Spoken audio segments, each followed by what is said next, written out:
mazet naweza omba. Anytime this guy, this man of God holds the microphone to sing, personally, he always blesses my heart a big time. And David, you've been a blessing to so many people. Wewe ni nani, unatoka wapi na unaenda wapi? Mimi ni David Kasika. Okay, nimezaliwa DRC. Area inaitwa Bukavu. Na Kenya ndio imenilea. Of course wewe umekuwa part of the people ambao wananijua zaidi. Na naamini ya kwamba bado sijafika mahali ambapo Mungu anataka kunifikisha. Amen. Bado tuko na safari ya kuenda. Naamini ya kwamba kuna wengi ambao bado wameningoja hapo ili kunisikia. Amen. Yes. But the journey has been a gracious one. Of course, watu wakiangalia David Kasika, you are a big name, by the way. You are a big name. Yeah, ni vile society yetu today, people look at what you drive, where you live, to really gauge the impact. But personally, me, naweza sema nimecheki life yako impact wase. You've impacted souls, and your genre of music just doesn't appeal to the youth. You are cutting across. You sing, youths can sing to your music, old men can sing to your music, Sunday school can sing to your music, and that's a blessing. So before people see the David Kasika, basically this show kiangalia inaitwa behind the scenes. So we want really to deal with the David that people don't know. The David that people don't know. So maybe you can give us a little bit of your background, your upbringing and all that. I know umekuwa kwa mashow more than 1,000. But I believe this one is a different one kwa sababu mtu anakuinterview huwezi kumdanganya. So tell us something about David that people don't know. Wala challenge niko nayo ni kuinterview na wewe. Sababu unanijua in out. You are more than a brother to me. Amen. It's an honor. So okay. David Kasika is a husband, by the way. A father. Wow. A father. I'm very happy husband and a happy father.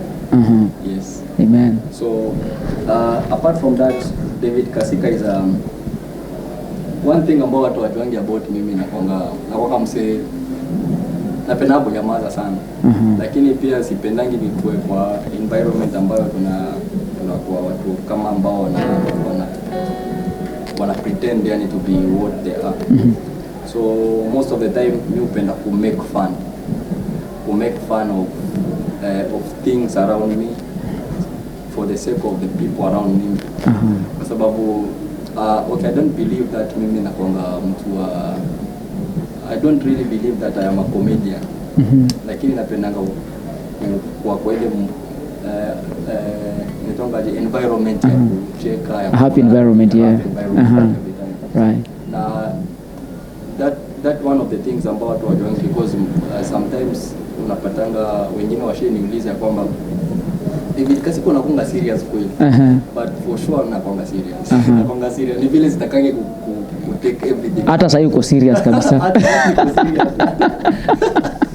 Sitakange ku take everything very serious. But napendanga kuwa too happy. So like is it safe to ask David Kasika amewahi kasirika? Mi ujam. But okay. Apart from that, me uongoza band by the I lead a band in Gospel Kings band. Yeah. Na hiyo band most of them anaweza kuambia kama nakasirika kama sikasirika. Because mi ujam. Mi ujam nikikasirika na wanajuanga tu. Hebu jaribu kasirika tuone.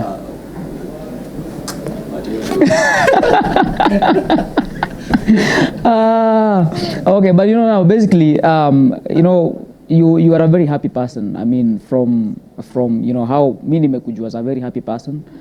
Now of course I know there are those times you can get angry, but when ule msio kasirika pia unakasirika kama unacheka. So hatuwezi jua umekasirika au umefurahi. So anyway, that's a good one. Yeah, so tell me something about your upbringing, your siblings. I mean mko ngapi home? Na hii gift ya uimbaji, is it something that God gave to you ama uliona brothers wako wakiimba ukataka tu kuimba, Kwetu tuko watoto wa we are now 7.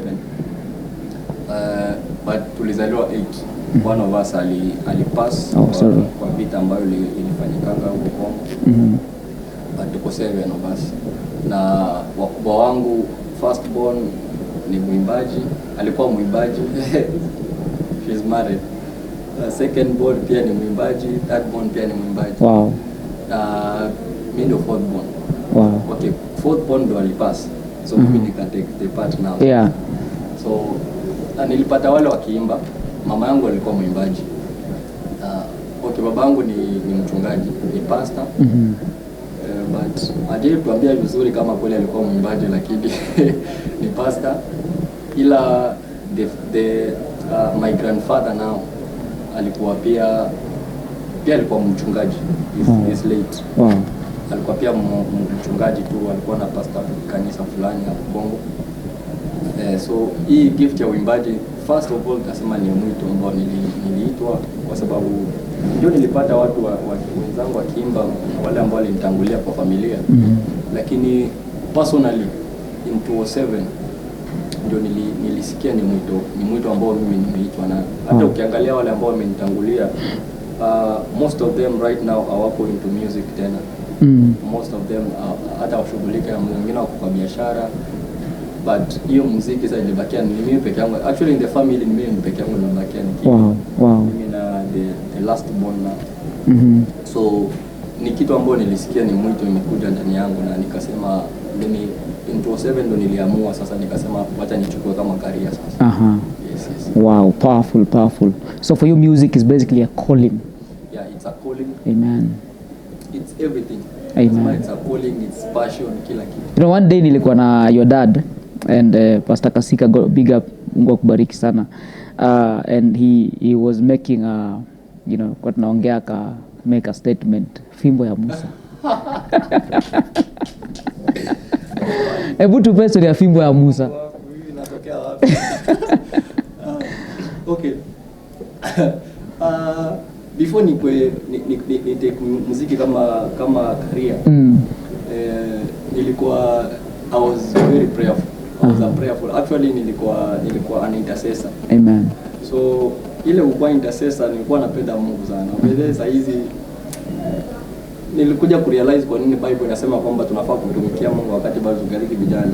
Okay, bado mimi ni kijana, sijakataa. Ni ndevu tu umekataa kunyoa. But ni sawa. Ndevu tu na tu watu lakini before nianze nichukue muziki kama career, because kitambo nilikuwa naimba but sikuwa so serious into it. But people used to call me mimi ni nabii, mimi sijui, because nilikuwa napenda kwenda every time nikitembea nilikuwa natamani nilikuwa natamani sana, nilikuwa napenda story ya Musa sana. So every time Musa akitembea, every time nikienda kanisani lazima niende na kapimbo fulani. Hii pimbo inakaa kama ya mop. So nilikuwa nazoea kutembea nayo, nikienda prayers zangu naenda nayo, nikienda kanisani lazima nikuwe nayo every time. Actually aungeelewa nikutana bila hiyo. So others wakaanza kunitamusa kwa sababu ya kutembeanga na hiyo. Na nilikuwa napenda tu kuvaa tu vitu tu zinakatusha galabaka. Yenyewe Mungu transform watu, sijui au nilichange. Hata sikuwa ifikiria kama music will one day be kitu ambayo itakuwa kama career kwangu. Because sikuwa hii take kama into serious. Na within that time frame unatembea na hii fimbo ya Musa hii, you were still singing ama bado ulikuwa intercessor? Nilikuwa tu nilikuwa mwanamuziki kwa church. Nilikuwa tu msee wa ku back up kwa church. How old were you around that time?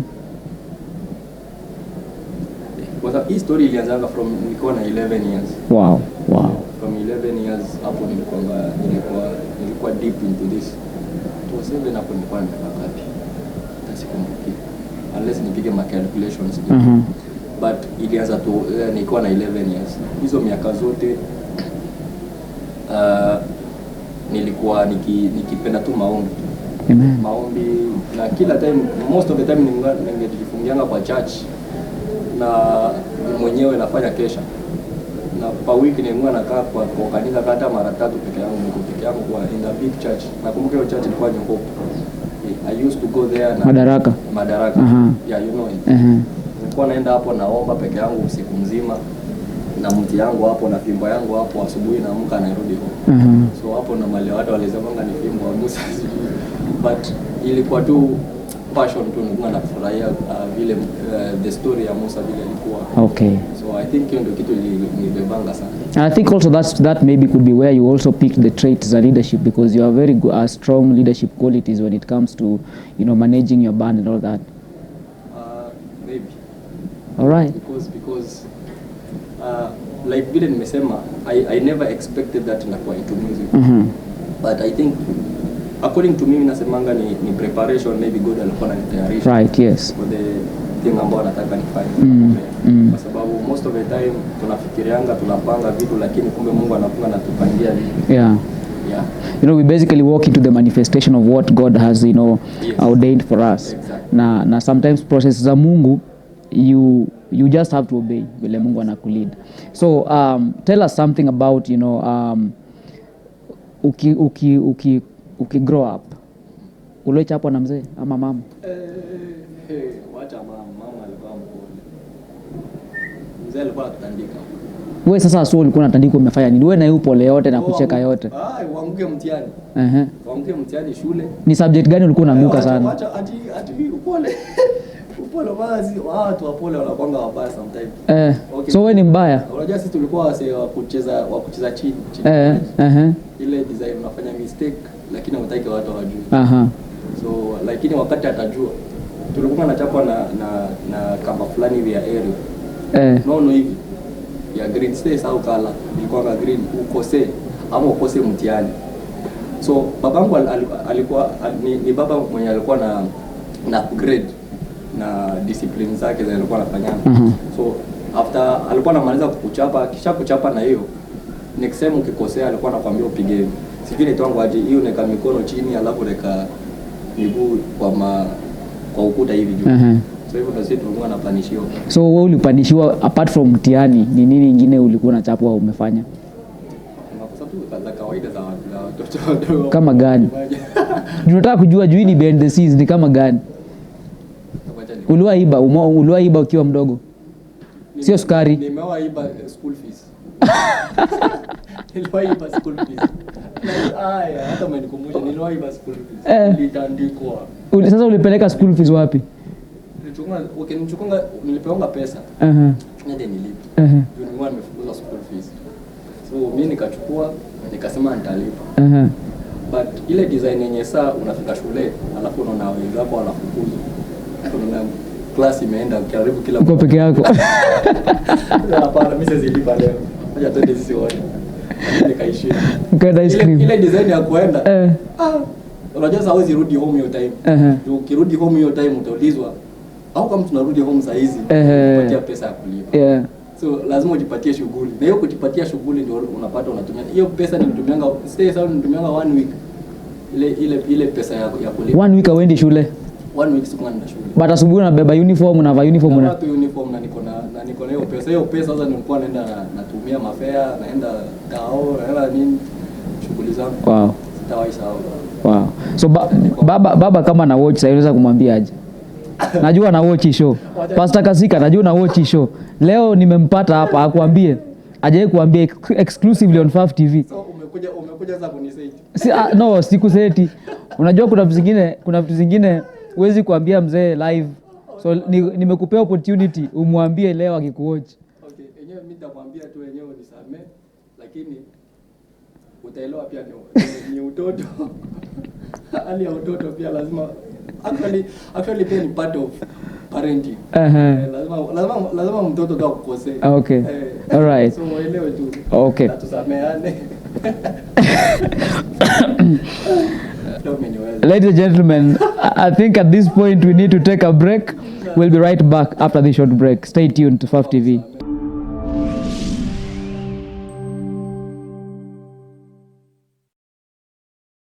Greetings and praise the name of the Lord Jesus Christ. I come to you today as one of you who has been affected in one way or the other by this pandemic called coronavirus, or rather COVID-19. The world at large is in crisis.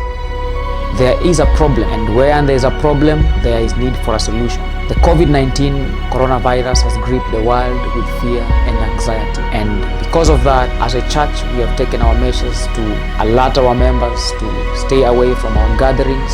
And even as we take the set precautions by the government to ensure that everybody is safe, keep yourself sanitized, keep yourself locked within your premises. But above all, as a church, I ask you continually be in the place of prayer. Whether you like it or not, we are directly or indirectly affected by this pandemic. We have seen governments have called for total shutdowns. We have seen escalated measures taken in different nations. We have seen lockdowns. We have seen travel bans being issued globally, and the economy, even of our nation, has gone astray. These are not times to panic. It is time for us to unite as a church. These are the times that we need to come together as the body of Christ and speak one language and declare and stand by the promises of God. The Bible says in the book of Luke chapter 18 verse number 1 that men ought always to pray and not faint. This is not the time to faint. Ladies and gentlemen, these are the times to stand strong on our knees. For if there's a man to pray, there is a God to answer. It reminds me where Elisha took a bowl of salt and he poured that salt on the source of the river that was contaminated, or rather bitter. And when he poured it, after praying over it, it healed the land. The Bible says in 2 Chronicles chapter 7 verse number 14, which is a common verse, that if my people who are called by my name shall humble themselves and pray and turn away from their wicked ways, then God assures us that He will heal our land. We need God to heal our land. We need God to change this pandemic. And one thing I know, that at the end of the day, all work together for good unto them that are called according to His purpose. There is a great blessing that will come after this pandemic. Revival is breaking out. People's hunger for God will grow. We are getting ready for massive greatness in the kingdom of God. And we are going to see the church rise up stronger than it has been before. I challenge you to go on your knees and spend time praying for our country, for our president, for our leaders. Support them and support the church, even in these times of distress. I am praying for you. I love you the love of Christ, and I know that the latter shall be greater than the former. My name is Prophet Steve Omodex. If you like, call me Omondi Adek. I'm the senior pastor, Full Armor Fellowship Church, Nairobi, Kenya. I approve this message. Blessings.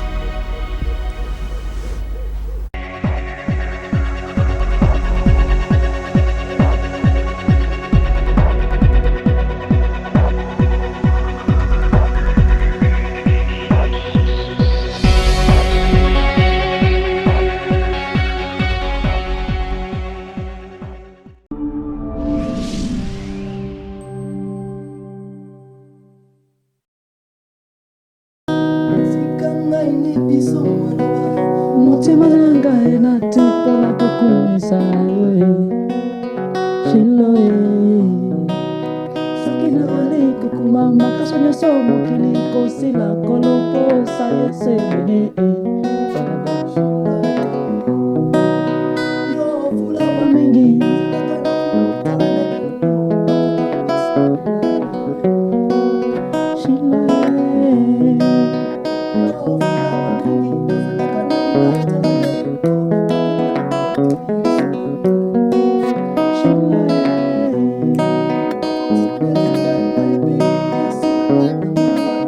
Kutana na ngolo na yoe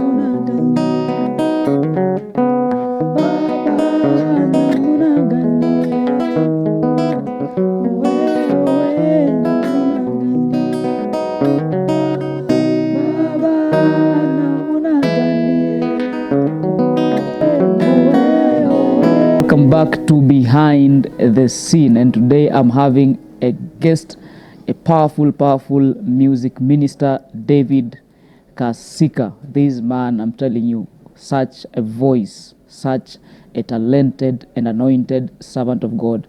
If you have not watched any of his songs, please go to YouTube right away and subscribe to his channel, David Kasika TV, official TV, and you'll get all his songs. Of course, he's with me, Pastor Steve, and today we are unmasking David Espoir Kasika. Nimewapea jina mjui, hiyo ni ya M-Pesa. So David, hiyo ni jina yako ya M-Pesa. Shiloh. Was that your first premiere debut of your music career? Okay, yeah, that was my first premiere. Actually, the original person mwenye aliandika Shiloh in Lingala is the guy anaitwa Mike Flo. But I'm the original person mwenye aliandika Namna Gani now. Aha. Yes. Namna Gani has been a big hit in this nation globally. Yeah. That song really, revolutionized our view of music back then. So, like right now, how many years are you celebrating in music ministry? Is it 15 years? Almost 14. Yes. Yeah. Wow. 14 years. What is your secret? Kwa sababu kuhesabu mwaka moja mpaka 10, tuseme tu 10 kwanza, hata hizo zingine tuache kwanza. 1 to 10 years, what's the secret? In music, a lot of practice, and determination, and a lot of prayer, especially if you are a gospel minister. Prayer practices na kusoma neno, because you hautaamka tu asubuhi alafu ende wimbe tu wenyewe. Lazima uwe na inspiration mahali, ile inspiration lazima ikuhudumie wewe. Yeah. Because for example right now saizi naweza andika a song about Pastor Omodex, but siwezi imba hiyo song about you kama kwanza mimi haijanitouch. Lazima nikuwe nimeguswa na hiyo story yako. Ndio ni feel nijiweke kwa shoes yako, ni feel yenyewe this song nikiimba itanihudumia mimi. Wow. So apart from being a performing artist, you are also a composer. Yes. What's the inspiration behind your music? Do you write music from? Of course, I know you are a very deep lyrical minister. The content of your music speaks volumes. I can attest to that. Where do you draw the inspiration from, apart from the word? Because I believe as an artist you can draw inspiration from very many avenues. But particularly for you, where do you draw your inspiration from? Nitasema vizuri sana, very clear. It's the Holy Spirit. Sometimes, honestly, I write a song, naweza andika nyimbo fulani na mimi mwenyewe sitaamini ya kwamba many songs mimi huandika, nikimaliza kuandika na nimerecord, mimi ukaa chini hivi na mimi siamini kama mimi nimeandika, because huwa zinaniongelesha mimi mwenyewe, nasema ni mimi kweli niliimba hii song. Because the words ambazo zinatoka sometimes huwa naandika wimbo lakini najiuliza hii imetokea wapi. So most of the times mimi nasema ni the Holy Spirit. Na pia kuna at times naweza andika song kulingana na kitu ambayo imegusa moyo wangu. Maybe inaweza kuwa preaching ambayo ilinihudumia, because most of the time mimi kama it's either ni record a preaching ama niandike. Always write down the preaching. So most of the time when napata hizo naenda nazipitia kwa nyumba, nasoma neno, so napata another new revelation. So utapata maybe today you will preach about John 3:16. Mimi nikifika kwa nyumba niende kusoma neno ambao ni preach, so napata another new revelation about that John 3:16. So naandika. I remember, talk of John 3:16, tukarecord wimbo 20, which year was that? Nimetafuta 2011 tukarecord wimbo Nimetafuta. The inspiration was from John 3:16, and I remember tulikuwa tuko kesha. Pastor kahubiri kwa John 3:16, the following day ukaniambia twende studio. So I think there's something very important, and I believe for everybody watching the show you can pick something out of this. David ana record wimbo zake purely from the inspiration of the Holy Spirit. Just on that note, what's your take on the current gospel industry, of course, industry and whatever ministry that we are seeing? Because I believe you are directly linked to the music fraternity. What's your take? My take is, let's say kuna wacha tuachie Mungu akuje kutoa ile inatonga magumu. Mungu mwenyewe afanye hivyo, lakini in this gospel people need to be serious. Now, first of all, Mister, I will not blame the people who are singing the fake gospel, because I always call it fake gospel. I will not blame them, but I will blame the people who are supporting it, because you know, Pastor, if saizi nikicheza hii guitar vibaya, alafu you support me playing it vibaya, kesho ndaendelea kuiplay vibaya because I'm getting a lot of support. Right. But if nikicheza hii guitar vibaya then I don't get any support, kesho nafikiria vizuri, nianze kucheza vizuri. So mimi, to me, I will urge people waangalie the right thing. In fact, hata tunatukana these guys for no reason. At the end of the day, ni sisi tunawasupport, because the moment nikifungua YouTube yako na for example umefungua my YouTube account na nimemba nonsense, hiyo YouTube, click on that link, tayari umesha support nani yangu. Kwa nini usitafute wale ambao wanafanya kitu ya maana, you support that? And that's why unapata hii kitu inazidi kwa mingi kwa industry. Because hata wale ambao wanakuja chini yetu, instead of waangalie the right thing, wanaangalia wale ambao wanatamba. So waangalie what views gani, kina nani wako na views more, kina nani wana hit. So yeah, that's the problem. So what do you think is a solution to this? Because I believe before we see David Kasika, the full branded David Kasika, like we are saying, there's a lot of work behind the scenes. What do you think the current crop of music ministers are missing? What's the missing link here, in your opinion? The main thing ambayo ina miss ni watu mentors. Good mentors. Many musicians are one hata even pastors, by the way. Actually, my prayer is kama kila mwimbaji anaweza kuwa na prayer na a pastor. The people that we are seeing right now, most of them, they don't even have a pastor. Hata ukiwauliza kanisa yao ni gani hawana. Na it is very easy. Na talking about that, if you will give me a time to clarify about this vizuri. Yeah. Take it away. There is a time nilikuwa hapo Mombasa, nilikuwa na share na some pastors about this. One of the problems ambazo zinafanya pia waimbaji wanapotea, sababu some pastors pia wanachangia.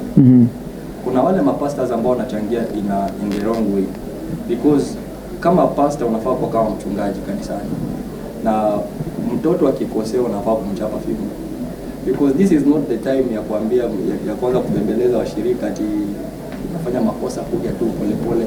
And that's why I like your way of preaching, even though uko na a lot of people ambao wanakufight. Me, I like it, and I thank God because tuko na watu kama nyinyi ambao bado wako kwa hii dunia, ambao wanasimamia ukweli.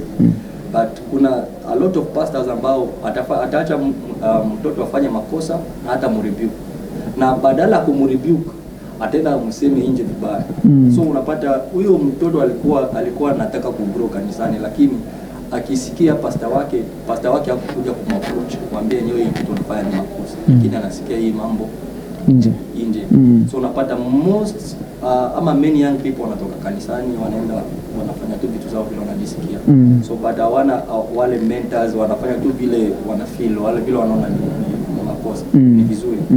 But mimi I will urge to pastors, and as in the pastors I think na nikiongea about pastors naongea about wale wachungaji ambao wako na mioyo ya kuchunga kondoo. Yani tuchunge kondoo kwa njia ambao tunaangalia the next future generation. Na pia sisi vijana ambao tunakaa, tusijiangalie kama tumefika. Actually hakuna, in fact I thank God because hata kina Don Mwen, imagine bado wanalani. Now these guys bado walimu wa muziki but bado pia wana walimu wanawafundisha. So hiyo kitu kila time nikikumbuka about that huwa inanishusha sana. Na najua hata nifanye hata watu wanipigie makofi namna gani, na najua kwamba bado sijafika. Bado niko na watu wa kunifundisha pia. So hatujafika manzi. Yeah. Youth huko nje hatujafika. Na mapastors pia tuangalie tunapotea sisi. Yes. Yeah, you know, the other day nilikuwa nimeshare kitu kwa Facebook nikasema the day you stop learning is the day you stop growing. So inafaa wakwe open to, you know, learning, because I think that the only time mtu anaacha kulani time amekufa, because that's the only time you cannot grow. Yeah.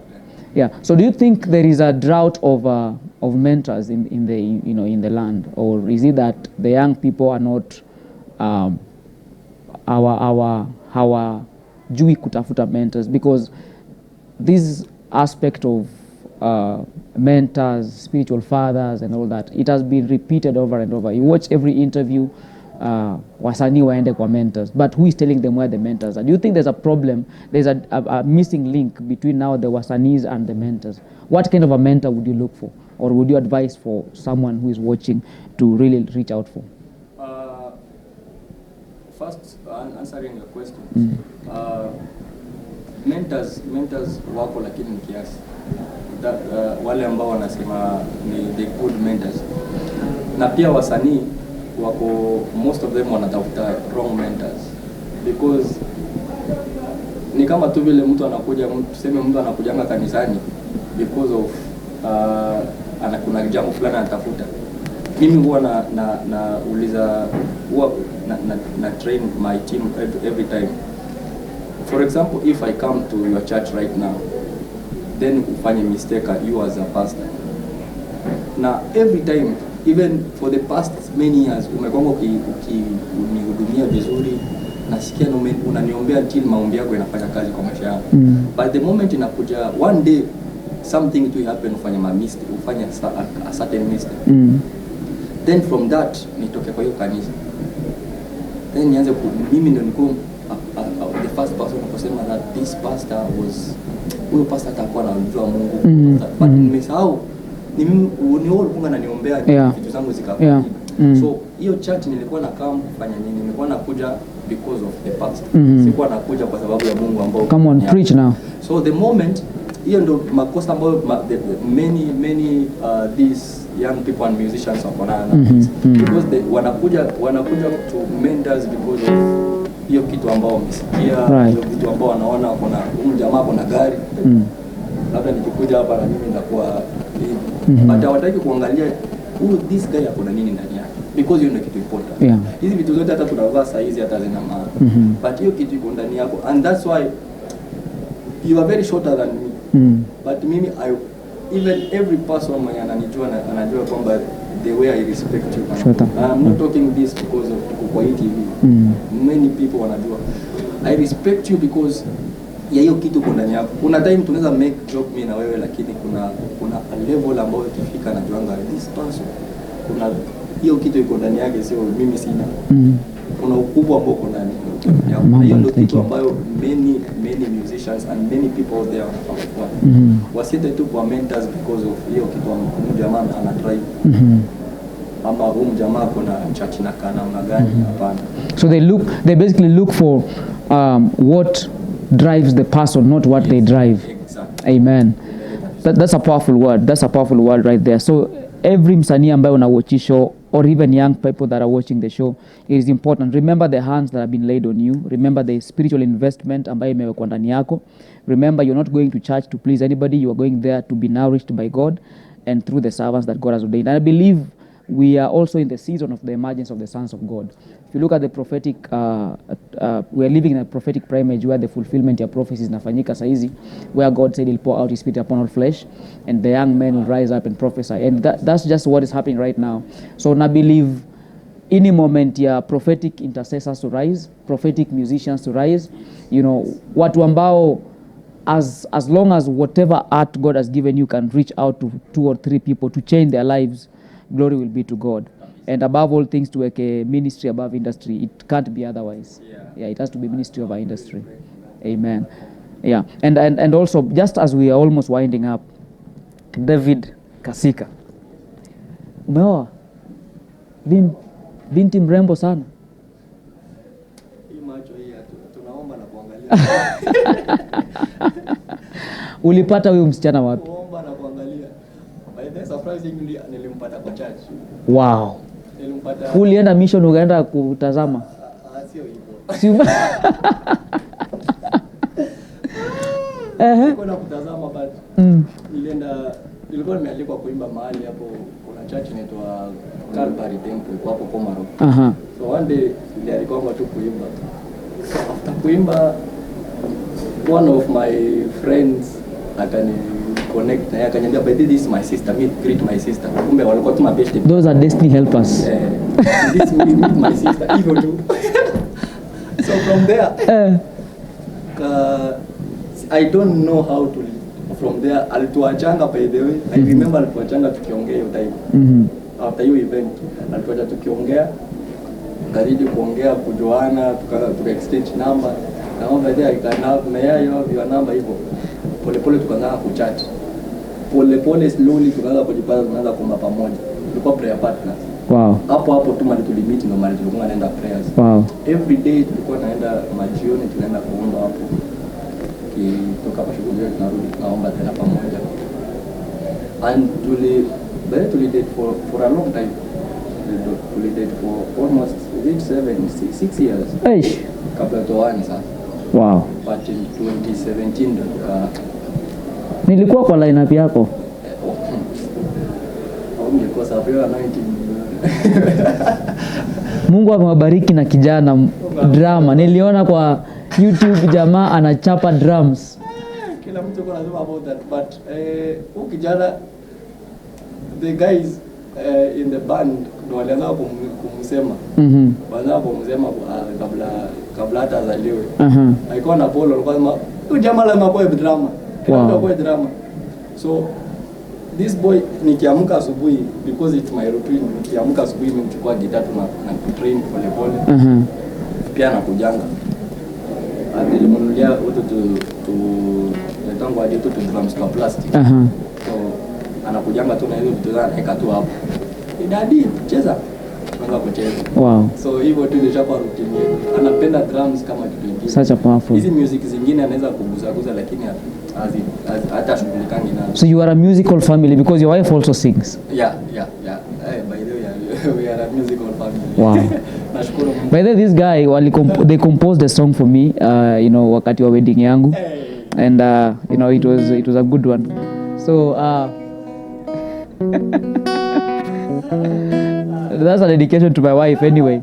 But we thank God. Unajua tumetoka far Devi tukiwa small boys kwa men, and now God has blessed us. We are in a family. Me, I'm married, you're now married, and God has been gracious to us. The transition has been real. Now, kwa hii segment nataka play some photos na nataka utuambie hizi photos in 1 minute. Hii picha ilikuwa wapi na ilikuwa mwaka gani na ulikuwa unafanya nini? Tunaanza na hii. Hapa the show ilikuwa inaitwa Get the same day. Good. I want these pictures. Hapa tulikuwa GBS TV. Tuki 2011. This is 2011 tukiwa Coach FM. Sami boy, big up bro. It's been a journey man. Mungu akubariki sana.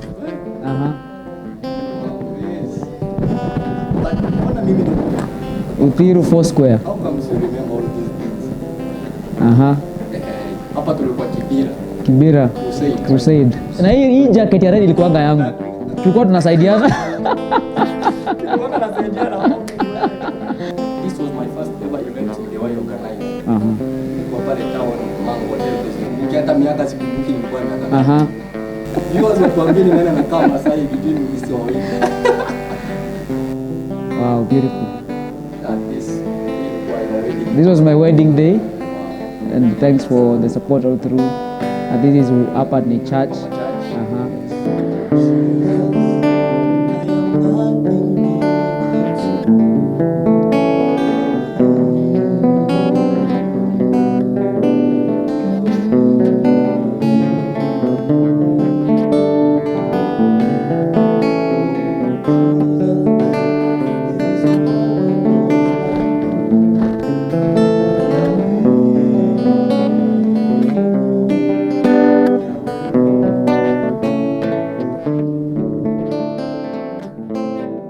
God bless you, and stay tuned to FAF TV, reaching nations, touching lives, and transforming generations.